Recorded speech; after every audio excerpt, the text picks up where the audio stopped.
जय हिंद दोस्तों, स्वागत है आप सभी का एक और नई वीडियो में। दोस्तों आज की इस वीडियो में हम लोग बीएससी एग्रीकल्चर एंट्रेंस एग्जाम में पूछे जाने वाले कुछ इंपॉर्टेंट क्वेश्चन देखने वाले हैं। दोस्तों ये जितने भी क्वेश्चन हैं ये क्वेश्चन जो है प्रीवियस ईयर के पेपर में जो है बीएससी एग्रीकल्चर के एंट्रेंस एग्जाम में पूछे जा चुके हैं। तो दोस्तों आप जो है बीएससी एग्रीकल्चर एंट्रेंस एग्जाम की तैयारी कर रहे हैं तो इस वीडियो को लास्ट तक जरूर देखना। दोस्तों इससे पहले जो है मैंने बहुत सारी लगभग जो है 200 के आसपास जो है बीएससी एग्रीकल्चर एंट्रेंस एग्जाम के ऊपर वीडियो बना रखी है। पूरा प्लेलिस्ट आपको मिल जाएगा। तो उनमें से जो है प्रीवियस ईयर के पेपर हैं कुछ और कुछ दोस्तों जो है इंपॉर्टेंट क्वेश्चन है तो उनको जरूर देखिएगा। तो चलिए जो है आज की वीडियो शुरू करते हैं। तो सबसे पहला हमारा क्वेश्चन है, यहाँ पे मॉडल सेट 1 मैंने करा दिया है, यहाँ पे मॉडल सेट 2 है। तो देखिए पहला क्वेश्चन है प्लाज्मोडियम परजीवी है। तो प्लाज्मोडियम किसका परजीवी है? परजीवी क्या होता है दोस्तों? परजीवी होता है जो दूसरे जीवों पर आश्रित होता है, यानी जो दूसरे जीवों का जो है पोषक पदार्थ जो है चूस लेता है या निकाल लेता है, उन्हें दोस्तों जो है परजीवी बोलते हैं। ठीक है, तो यहाँ पे प्लाज्मोडियम क्या है? प्लाज्मोडियम एक परजीवी है। इस तरह से भी क्वेश्चन पूछ सकता है, आपको दे देगा इनमें से कौन सा परजीवी है, तो प्लाज्मोडियम रहेगा। तो प्लाज्मोडियम क्या है? एक परजीवी है। और ये किसका परजीवी है? तो ये दोस्तों जो है मलेरिया रोग का जो है परजीवी है। ठीक है, मलेरिया रोग कैसे फैलता है? तो जो मच्छर होते हैं उनके जो है डंक में और पैरों में दोस्तों जो है प्लाज्मोडियम जो है परजीवी रहता है, चिपका रहता है, जो कि उनके जो है सूंड के माध्यम से मच्छरों के मनुष्य के शरीर में फैलता है, जिससे क्या होता है मलेरिया रोग हो जाता है। ठीक है, तो मलेरिया रोग का जो है क्या कारण है? तो प्लाज्मोडियम परजीवी है। नेक्स्ट क्वेश्चन हमारा है पॉजिट्रॉन किसका प्रतिकण है? तो पॉजिट्रॉन किसका प्रतिकण है दोस्तों? तो पॉजिट्रॉन जो है इलेक्ट्रॉन का जो है प्रतिकण है। ठीक है, यहाँ पे हमारे कितने मौलिक कण होते हैं? तो हमारे 3 मौलिक कण होते हैं, इलेक्ट्रॉन, प्रोटॉन और न्यूट्रॉन। ठीक है, और जो है पॉजिट्रॉन क्या है? तो पॉजिट्रॉन दोस्तों जो है इलेक्ट्रॉन का प्रतिकण है। ये चीज़ आप ध्यान रखिएगा। मौलिक कण हमारे कितने हैं? तो मौलिक कण हमारे 3 हैं, इलेक्ट्रॉन, प्रोटॉन, न्यूट्रॉन। अब दोस्तों यहाँ पे पूछा जाता है इलेक्ट्रॉन और प्रोटॉन और न्यूट्रॉन की खोज किसने की थी? तो दोस्तों एक ट्रिक है ईंट पर नाच, यानी इलेक्ट्रॉन की खोज दोस्तों जो है थॉमसन ने की थी, और प्रोटॉन की खोज दोस्तों जो है रदरफोर्ड ने की थी, और न्यूट्रॉन की खोज दोस्तों जो है चैडविक ने की थी, जेम्स चैडविक। ठीक है, तो ये चीज़ आप जो है ध्यान रखिएगा। नेक्स्ट क्वेश्चन है जड़ों के रूपांतरण का उदाहरण है। ये दोस्तों जो है आपके एग्रीकल्चर बॉटनी का क्वेश्चन है, तो ये भी पूछा जाता है, बार बार पूछा जाता है, इनमें से एक क्वेश्चन आपको जरूर मिलेगा।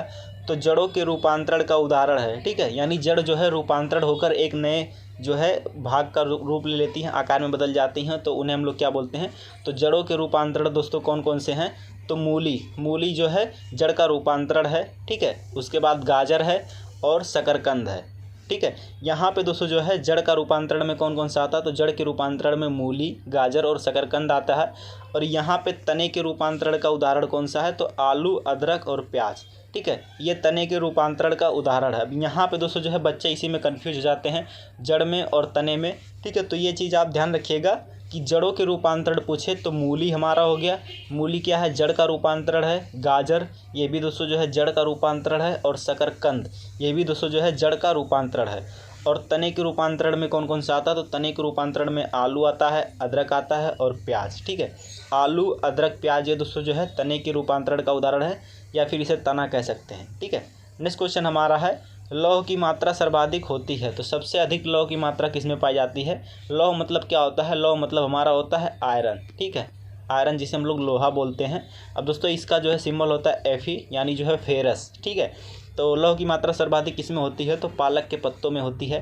नेक्स्ट क्वेश्चन है स्वस्थ शरीर में खून की मात्रा होती है, यानी जो है एक स्वस्थ मनुष्य होता है उसके शरीर में जो है 5 से 6 लीटर जो है ब्लड पाया जाता है, यानी 5 से 6 लीटर जो है खून पाया जाता है स्वस्थ शरीर में। नेक्स्ट क्वेश्चन हमारा है वायुमंडल में ऑक्सीजन की मात्रा संतुलित होती है। तो वायुमंडल में ऑक्सीजन की मात्रा कैसे संतुलित होती है? तो वायुमंडल में ऑक्सीजन की मात्रा जो है प्रकाश संश्लेषण द्वारा संतुलित होती है। प्रकाश संश्लेषण में पौधे जो है वायुमंडल का जो है कार्बन डाइऑक्साइड अवशोषित करते हैं, जिससे दोस्तों जो है यहाँ पे प्रकाश संश्लेषण के द्वारा अपना भोजन बनाते हैं, और बदले में दोस्तों जो है ऑक्सीजन छोड़ते हैं। तो वायुमंडल में ऑक्सीजन की मात्रा संतुलित होती है प्रकाश संश्लेषण द्वारा। नेक्स्ट क्वेश्चन हमारा है कवकों का अध्ययन कहलाता है। तो कवकों का अध्ययन क्या कहलाता है? तो कवकों का अध्ययन दोस्तों जो है माइकोलॉजी कहलाता है। यहाँ पे दोस्तों जो है जितने भी विषय हैं और उनके अध्ययन क्षेत्र हैं ये आप जरूर याद कर लीजिएगा। जैसे कोशिका का अध्ययन क्या कहलाता है? तो कोशिका का अध्ययन दोस्तों जो है साइटोलॉजी कहलाता है। इसी तरह से बहुत सारे जो हैं यहाँ पे विषय हैं और उनके क्षेत्र हैं, तो इनसे एक क्वेश्चन आपको जरूर देखने को मिलता है, तो वे चीज़ें आप जो है ज़रूर पढ़ लीजिएगा। नेक्स्ट क्वेश्चन है हड्डियों में मुख्यतः पाया जाता है। तो हड्डियों में क्या पाया जाता है दोस्तों, तो हड्डियों में जो है कैल्शियम और फास्फोरस पाया जाता है। ठीक है, हड्डियों में क्या पाया जाता है, कैल्शियम और फास्फोरस पाया जाता है। नेक्स्ट क्वेश्चन है मानव में गुणसूत्रों की संख्या होती है, तो मानव में गुणसूत्रों की संख्या कितनी होती है, तो मानव में गुणसूत्रों की संख्या 46 होती है। ठीक है, ये चीज़ आप ध्यान रखिएगा। यहाँ पे 23 जोड़े, अभी आपसे क्वेश्चन में पूछ लेगा कि मानव में कितने जोड़े गुणसूत्र पाए जाते हैं, अगर पूछे जोड़े तो 23 के जोड़े पाए जाते हैं। ठीक है, मानव में गुणसूत्रों की संख्या क्या होती है, 23 के जोड़े में पाई जाती है। अगर पूछे टोटल जो है क्रोमोजोम यानी गुणसूत्र कितने पाए जाते हैं, तो 46 पाए जाते हैं। देखिए यहाँ पे जो है मेल में दोस्तों जो है XY गुणसूत्र पाए जाते हैं, यानी 23 जो है X पाए जाते हैं और 23 दोस्तों जो है यहाँ पे Y जो है क्रोमोजोम पाए जाते हैं। वहीं फीमेल में दोस्तों जो है XX क्रोमोजोम पाए जाते हैं। ठीक है, तो 23 के जोड़े में रहते हैं, यानी टोटल 46 इनमें पाए जाते हैं और 46 दोस्तों जो है फीमेल में पाए जाते हैं। अब यहाँ पे दोस्तों जो है जब इनका जो है संकरण होता है तो 23 किसी भी का भी हो सकता है, 23 जो है XY का हो सकता है और XX का भी जो है हो सकता है। ठीक है, तो मानव में गुणसूत्रों की संख्या कितनी होती है, तो मानव में गुणसूत्रों की संख्या 46 होती है। अगर जोड़े में पूछे तो 23 जोड़े होते हैं। नेक्स्ट क्वेश्चन है रक्त कणिकाओं का निर्माण कहाँ होता है, यानी जो है ब्लड का निर्माण कहाँ होता है, रक्त का निर्माण कहाँ होता है, तो रक्त का निर्माण कहाँ पे होता है, अस्थि मज्जा में होता है। ठीक है, ये क्वेश्चन बहुत ही इंपॉर्टेंट है और पेपर में जो है पूछा जा चुका है। तो रक्त कोशिकाओं का निर्माण यानी रक्त कणिकाओं का निर्माण कहाँ होता है, तो रक्त कणिकाओं का निर्माण अस्थि मज्जा में होता है। कहाँ पे होता है, अस्थि मज्जा में होता है। नेक्स्ट क्वेश्चन हमारा है इंसुलिन शरीर में बनती है, तो इंसुलिन दोस्तों जो है शरीर में कहाँ बनती है, तो इंसुलिन शरीर में अग्नाशय में बनती है। कहाँ बनती है, अग्नाशय में बनती है। ठीक है, नेक्स्ट क्वेश्चन है पिट्यूटरी ग्लैंड कहाँ पाई जाती है, यानी जो पिट्यूटरी ग्रंथि हमारी है वो कहाँ पे पाई जाती है, तो पिट्यूटरी ग्लैंड जो है मस्तिष्क में पाई जाती है। ठीक है, नेक्स्ट क्वेश्चन हमारा है दो प्रमुख वंशानुगत रोग हैं, तो वर्णांधता और हीमोफीलिया। वंशानुगत क्या होता है दोस्तों, जो जेनेटिक जो है हमारे डिजीज होते हैं, जैसे जो है माता पिता से जो है बच्चों में जो है जाते हैं, उन्हें दोस्तों जो है वंशानुगत रोग बोलते हैं। मतलब ये जो है किसी वायरस या किसी बैक्टीरिया के कारण नहीं होता या किसी के संपर्क में आने से, ये दोस्तों जो है केवल यदि आपके माता पिता में दोस्तों इनमें से कोई भी डिजीज़ है, वर्णांधता हो गया या फिर हीमोफीलिया हो गया, तो ये दोस्तों जो है आपके माता पिता से आप में जो है आपके जो है माता पिता के गुणसूत्रों द्वारा यानी जेनेटिक्स के द्वारा, जीन के द्वारा जो है आप में ट्रांसफ़र होता रहता है, फैमिली दर फैमिली। ठीक है, तो वही उसी को हम लोग वंशानुगत रोग बोलते हैं। तो कौन कौन से वंशानुगत रोग हैं, एक तो वर्णांधता है और एक है हीमोफीलिया। हीमोफीलिया को दोस्तों जो है रक्त अल्पता बोलते हैं, यानी रक्त की कमी। ठीक है, नेक्स्ट क्वेश्चन हमारा है थायरोक्सिन हार्मोन स्रावित होता है, तो थायरोक्सिन हार्मोन कहाँ से स्रावित होता है दोस्तों, थायरोक्सिन हार्मोन जो है थायराइड ग्रंथि से जो है स्रावित होता है। नेक्स्ट क्वेश्चन है मछलियाँ सांस लेती हैं, तो मछलियाँ किससे सांस लेती हैं दोस्तों, तो मछलियाँ जो है गिल्स द्वारा, गलफड़े द्वारा सांस लेती हैं। ध्यान रखिएगा कि जो जलीय जीव होते हैं उनमें दोस्तों जो है गलफड़े पाए जाते हैं, ना कि फेफड़े पाए जाते हैं। यहाँ पे दोस्तों जो है एक मेढक का जो है आपने सुना होगा दोस्तों, मेढक दोस्तों जो है ये इनमें दोस्तों जो है गलफड़े भी पाए जाते हैं। ये दोस्तों जो है पानी के अंदर आपने देखा होगा मेढक रहता है, तो वो दोस्तों जो है गलफड़े से सांस लेता है। उसके बाद दोस्तों जो है जब थल पे आता है यानी ज़मीन पे आता है तो किससे सांस लेता है, तो वो फेफड़े से सांस लेता है। और दोस्तों आपने देखा होगा कुछ मेढक जो हैं, मेढक की प्रजातियां हैं, वो दोस्तों जो है ज़मीन के अंदर भी रहती हैं। अब दोस्तों आपको पता होगा कि ज़मीन के अंदर जो है ऑक्सीजन बहुत ही कम मात्रा में पाया जाता है, तो वहाँ पे दोस्तों जो है मेढक कैसे सांस लेता है, तो मेढक दोस्तों जो है त्वचा के माध्यम से जो है सांस लेता है। अब दोस्तों देखिए मेढक 3 तरह से सांस लेता है, गलफड़े से, फेफड़े से और त्वचा से। और हम मनुष्य दोस्तों किससे सांस लेते हैं, तो फेफड़े से। जितने भी थल पर रहने वाले जीव हैं ज़्यादातर जो है फेफड़े से सांस लेते हैं और जलीय जीव गलफड़े से, लेकिन मेढक दोस्तों जो है गलफड़ा, फेफड़ा और त्वचा तीनों से जो है सांस लेता है। ठीक है, तो ये चीज़ आप ध्यान रखिएगा। नेक्स्ट क्वेश्चन है विटामिन ए का सर्वोत्तम स्रोत है, यानी विटामिन ए सबसे अधिक किस में पाया जाता है, तो विटामिन ए का सर्वोत्तम स्रोत यानी सबसे उत्तम सबसे अच्छा स्रोत कौन सा है, गाजर है, आम है, पपीता है। ठीक है, पके हुए आम में दोस्तों जो है विटामिन ए पाया जाता है। विटामिन ए को दोस्तों जो है रेटिनॉल बोलते हैं। और विटामिन ए की कमी से दोस्तों जो है क्या होता है, नाइट ब्लाइंडनेस, यानी जो है नाइट ब्लाइंडनेस जिसे हम लोग बोलते हैं, दिन में जो है रात में दिखाई नहीं देता। ठीक है, उसे हम लोग दोस्तों जो बोलते हैं नाइट ब्लाइंडनेस बोलते हैं। तो विटामिन ए की कमी से नाइट ब्लाइंडनेस होता है। नेक्स्ट क्वेश्चन है जठर रस में पाया जाता है, तो जठर रस में कौन सा जो है अम्ल पाया जाता है, तो जठर रस में दोस्तों जो है HCl हाइड्रोक्लोरिक एसिड। ठीक है, तो जठर रस में दोस्तों जो है HCl हाइड्रोक्लोरिक एसिड पाया जाता है, जिसे हम लोग हाइड्रोक्लोरिक अम्ल बोलते हैं। तो हाइड्रोक्लोरिक अम्ल दोस्तों किस में पाया जाता है, तो जठर रस में पाया जाता है। नेक्स्ट क्वेश्चन है लाइकेन में परस्पर सहजीवी मौजूद होते हैं, तो लाइकेन में कौन कौन से सहजीवी मौजूद होते हैं? सहजीवी मतलब दोस्तों जो है साथ साथ जीवन व्यतीत करते हैं। अब देखिए यहाँ पे दोस्तों इनमें जो है परजीवी एक होता है, एक सहजीवी होता है। इनमें दोस्तों जो है अंतर क्या है? देखिए परजीवी क्या होता है दोस्तों, ये भी दोस्तों जो है साथ साथ जीवन व्यतीत करते हैं, लेकिन परजीवी दोस्तों होता है जिसके साथ रहता है उसे दोस्तों जो है नुकसान पहुंचाता है, उसके पोषक तत्वों को ये दोस्तों जो है ले लेता है, चुरा लेता है, ठीक है। लेकिन सहजीवी दोस्तों जो है, सहजीवी मतलब साथ साथ जीवन व्यतीत करते हैं और दोनों दोस्तों जो है एक दूसरे को फ़ायदा पहुंचाते हैं, ठीक है, एक दूसरे को नुकसान नहीं पहुंचाते हैं। जैसे दोस्तों जो है राइजोबियम, ये दोस्तों जो है क्या है, सहजीवी है। आपने दोस्तों जो है राइजोबियम लेग्यूमिनोसियम का नाम सुना होगा दोस्तों, जो है मटर की ग्रंथियों में पाया जाता है, जड़ों में पाया जाता है। तो राइजोबियम क्या करता है दोस्तों, नाइट्रोजन का स्थिरीकरण करता है। अब दोस्तों ये राइजोबियम जो है ये दोस्तों जो है पौधे को नुकसान नहीं पहुंचाता है, बल्कि उसे फ़ायदा पहुंचाता है और इसका भी दोस्तों जो है जीवन व्यतीत होता रहता है। तो ये दोस्तों जो है साथ साथ रहते हैं और एक दूसरे को जो है फ़ायदा पहुंचाते हैं, तो उन्हें हम लोग सहजीवी बोलते हैं, ठीक है। और परजीवी दोस्तों जो है दूसरे को जो है नुकसान पहुंचाते हैं, उनके पोषक तत्वों को जो है ले लेते हैं, तो वो दोस्तों क्या होते हैं, परजीवी होते हैं, दूसरे पर आश्रित रहते हैं। सहजीवी साथ साथ जीवन व्यतीत करते हैं और एक दूसरे को लाभ पहुंचाते हैं, तो उन्हें हम लोग जो है सहजीवी बोलते हैं।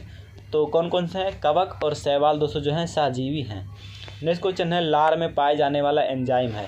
तो लार में पाए जाने वाला एंजाइम कौन सा दोस्तों, तो लार में पाए जाने वाला एंजाइम जो है टाइलिन है, ठीक है। लार में कौन सा एंजाइम पाया जाता है, तो लार में जो है टाइलिन एंजाइम पाया जाता है। टाइलिन एंजाइम क्या करता है दोस्तों, कार्बोहाइड्रेट को जो है पचा देता है, ठीक है। यानी जब आप भोजन करते हैं दोस्तों, तो आपका जो है लार होता है वो भोजन के कुछ कार्बोहाइड्रेट को जो है आपके मुख में ही पचा देता है, यानी जो है पाचन क्रिया मुख से ही आरंभ हो जाती है। तो लार में पाए जाने वाला एंजाइम कौन सा, तो लार में पाए जाने वाला एंजाइम टाइलिन है। नेक्स्ट क्वेश्चन है, हीमोग्लोबिन में पाए जाने वाला तत्व है। तो हीमोग्लोबिन में कौन सा तत्व पाया जाता है, तो हीमोग्लोबिन में जो है लोहा पाया जाता है, जिसे हम लोग दोस्तों जो है बोलते हैं आयरन, ठीक है। तो हीमोग्लोबिन में पाया जाने वाला तत्व कौन सा है, तो लौहवर्धक, जिसे कहीं कहीं पे दोस्तों जो है लौहवर्धक लिखा रहता है, तो ये दोस्तों जो है हीमोग्लोबिन में पाया जाता है। दोस्तों जो है हीमोग्लोबिन की कमी से क्या होता है, तो हीमोग्लोबिन की कमी से रक्त अल्पता यानी रक्त की कमी हो जाती है, ठीक है। नेक्स्ट क्वेश्चन हमारा है, प्रोटीन का पाचन होता है। तो प्रोटीन का पाचन दोस्तों जो है छोटी आंत में होता है। प्रोटीन का पाचन कहाँ होता है, तो प्रोटीन का पाचन छोटी आंत में होता है। नेक्स्ट क्वेश्चन है, भोपाल गैस कांड 1984 में रिसाव हुआ था। दोस्तों भोपाल गैस कांड के बारे में आप लोगों ने सुना होगा। वहाँ पे दोस्तों जो है गैस जो है फैक्ट्री से निकली थी और उसमें बहुत सारे लोग जो है मारे गए थे। तो भोपाल गैस कांड 1984 में हुआ था और उनमें कौन सा गैस निकला था, तो मिथाइल आइसोसाइनेट दोस्तों जो था ये एक जहरीली गैस है जिसका जो है रिसाव हुआ था। तो मिथाइल आइसोसाइनेट का जो है रिसाव हुआ था भोपाल गैस कांड में, और भोपाल गैस कांड 1984 में हुआ था। नेक्स्ट क्वेश्चन हमारा दोस्तों यहाँ पे नेक्स्ट क्वेश्चन है, काला हीरा तथा काला शीशा कहते हैं। तो काला हीरा दोस्तों जो है कार्बोनेडो को, और काला शीशा किसे कहते हैं, तो काला शीशा दोस्तों जो है ग्रेफाइट को कहा जाता है, ठीक है। अब यहाँ पे दोस्तों जो है क्वेश्चन पूछता है कि काला सोना किसे कहते हैं। तो काला सोना दोस्तों जो है कोयले को कहा जाता है, ठीक है। काला सोना किसे कहा जाता है, कोयले को कहा जाता है। और हरा सोना दोस्तों किसे कहा जाता है, तो हरा सोना दोस्तों जो है बाँस को कहा जाता है। नेक्स्ट क्वेश्चन हमारा, शरीर की सबसे छोटी अस्थि है। तो शरीर की सबसे छोटी हड्डी किसे कहते हैं, तो शरीर की सबसे छोटी हड्डी दोस्तों कौन सी है, तो वो है स्टेपीज, जो कहाँ पे पाई जाती है, जो दोस्तों जो है कान में पाई जाती है। नेक्स्ट क्वेश्चन हमारा है, जीवन रक्षक हार्मोन कहते हैं। तो जीवन रक्षक हार्मोन किससे कहते हैं, तो जीवन रक्षक हार्मोन दोस्तों जो है एड्रीनल हार्मोन्स को कहते हैं। तो जीवन रक्षक हार्मोन किसे कहते हैं, तो जीवन रक्षक हार्मोन एड्रीनल हार्मोन को कहते हैं। नेक्स्ट क्वेश्चन है, प्रकाश संश्लेषण अधिक होती है। तो प्रकाश संश्लेषण किसमें अधिक होती है, तो प्रकाश संश्लेषण दोस्तों जो है लाल रंग के प्रकाश में जो है सबसे अधिक होती है, ठीक है। प्रकाश संश्लेषण लाल रंग के प्रकाश में सबसे अधिक होती है। नेक्स्ट क्वेश्चन हमारा है, आत्महत्या की थैली कहते हैं। आत्महत्या की थैली किसे कहा जाता है, तो आत्महत्या की थैली दोस्तों जो है लाइसोसोम को कहा जाता है। लाइसोसोम क्या करता है दोस्तों, जब लाइसोसोम दोस्तों जो है एक जो है थैली नुमा आकृति होती है, ये दोस्तों जो है जब फट जाता है, जो है आपके शरीर पे चोट लगता है तो लाइसोसोम फट जाता है, जिससे आसपास की कोशिकाएं जो है मर जाती हैं और वहाँ पे दोस्तों आप देखते हैं कि जो है शरीर पे काला हो जाता है। तो क्या होता है दोस्तों, तो वो जो है लाइसोसोम के फटने के कारण होता है, जिसे दोस्तों जो है आत्महत्या की थैली कहा जाता है। क्योंकि लाइसोसोम जब फटता है तो अपने आसपास की कोशिकाओं को भी नष्ट कर देता है, इसलिए दोस्तों जो है लाइसोसोम को आत्महत्या की थैली कहा जाता है। नेक्स्ट क्वेश्चन है, द्रवित पेट्रोलियम गैस है। तो द्रवित पेट्रोलियम गैस क्या है? द्रवित पेट्रोलियम गैस ब्यूटेन तथा प्रोपेन गैसों का जो है मिश्रण है। ठीक है, तो पेट्रोलियम गैस क्या है? तो पेट्रोलियम गैस ब्यूटेन तथा प्रोपेन गैसों का क्या है? मिश्रण है। नेक्स्ट क्वेश्चन है प्रोटीन की फैक्ट्री कहलाता है। तो प्रोटीन की फैक्ट्री किसे कहते हैं? तो प्रोटीन की फैक्ट्री राइबोसोम को कहा जाता है। राइबोसोम दोस्तों जो है क्या करता है? तो राइबोसोम जो है प्रोटीन संश्लेषण का कार्य करता है। राइबोसोम क्या करता है? राइबोसोम दोस्तों जो है प्रोटीन संश्लेषण का कार्य करता है, इसलिए दोस्तों जो है राइबोसोम को जो है प्रोटीन की फैक्ट्री कहा जाता है। ठीक है, राइबोसोम को क्या कहा जाता है? राइबोसोम को जो है प्रोटीन की फैक्ट्री कहा जाता है, क्योंकि ये दोस्तों जो है प्रकाश संश्लेषण का कार्य यहाँ पे जो है प्रोटीन संश्लेषण का कार्य करता है। नेक्स्ट क्वेश्चन हमारा है डीएनए और आरएनए है। ठीक है, डीएनए क्या है? DNA deoxy ribosome nucleic acid, RNA ribosome nucleic acid. तो क्या है? तो न्यूक्लिक अम्ल है। ठीक है, डीएनए और आरएनए क्या है? तो डीएनए और आरएनए न्यूक्लिक एसिड है। नेक्स्ट क्वेश्चन है मानव शरीर का सामान्य ताप है। ठीक है, तो मानव शरीर का जो है नॉर्मल टेम्परेचर क्या होता है? यहाँ पे दोस्तों जो है बच्चे याद तो कर लेते हैं, लेकिन कभी कभी वो कन्फ्यूज हो जाते हैं। ठीक है, देखिए यहाँ पे जो है तापमान मापने की 3 इकाई होती है। एक होती है हमारी फ़ारेनहाइट, और एक होता है जो है सेल्सियस, और एक होता है केल्विन। ठीक है, फ़ारेनहाइट को दोस्तों जो है F से जो है डिनोट करते हैं, और दोस्तों जो है सेल्सियस को C से डिनोट करते हैं, और केल्विन को दोस्तों जो है K से डिनोट करते हैं। ठीक है, तो ये चीज़ आप ध्यान रखिएगा। और यहाँ पे दोस्तों जो है यदि आपसे दोस्तों जो है फ़ारेनहाइट में पूछे कि मानव शरीर का तापमान क्या होता है, तो मानव शरीर का तापमान फ़ारेनहाइट में 98.6 फ़ारेनहाइट होता है। 98.6 डिग्री फ़ारेनहाइट होता है। फ़ारेनहाइट में पूछे तो 98.6 फ़ारेनहाइट, और सेल्सियस में पूछे तो 37 जो है डिग्री सेल्सियस होता है, यानी 37 डिग्री सेल्सियस में पूछे। और केल्विन में दोस्तों जो है 310 केल्विन होता है मानव शरीर का तापमान। ठीक है, यहाँ पे स्वस्थ मानव शरीर का तापमान बताया है, ना कि दोस्तों जो है जिनको बुखार रहता है या फिर दोस्तों जो है अन्य प्रकार के डिजीज रहते हैं। तो आप ये चीज़ ध्यान रखिएगा, क्योंकि यहाँ पे जो है यूनिट बदल कर दे देगा आपको दोस्तों जो है 37 जो है डिग्री फ़ारेनहाइट दे देगा, तो बच्चे क्या करेंगे? इसको टिक कर देंगे, लेकिन ये दोस्तों जो है गलत हो जाएगा। आपको यहाँ पे जो है इसके जो है मात्रक को भी देखना है कि केल्विन है, फ़ारेनहाइट है या फिर सेल्सियस है। तो 98.6 डिग्री फ़ारेनहाइट में होता है, 37 डिग्री सेल्सियस में होता है, 310 डिग्री केल्विन होता है। नेक्स्ट क्वेश्चन हमारा है मनुष्य में लिंग निर्धारण होता है। तो मनुष्य में लिंग निर्धारण जो है किसके द्वारा होता है? तो दोस्तों जो है मनुष्य में लिंग निर्धारण जो है पुरुष के क्रोमोजोम पर निर्भर करता है, ना कि स्त्री के। पुरुष के क्रोमोजोम कौन कौन से होते हैं? तो पुरुष के क्रोमोजोम दोस्तों जो है XY होते हैं। पुरुष में 2 प्रकार के गुणसूत्र XY पाए जाते हैं। ठीक है, तो मनुष्य में जो है लिंग निर्धारण दोस्तों जो है पुरुष के क्रोमोजोम पर होता है, ना कि स्त्री पे। नेक्स्ट क्वेश्चन है शरीर में मांसपेशियों की संख्या है।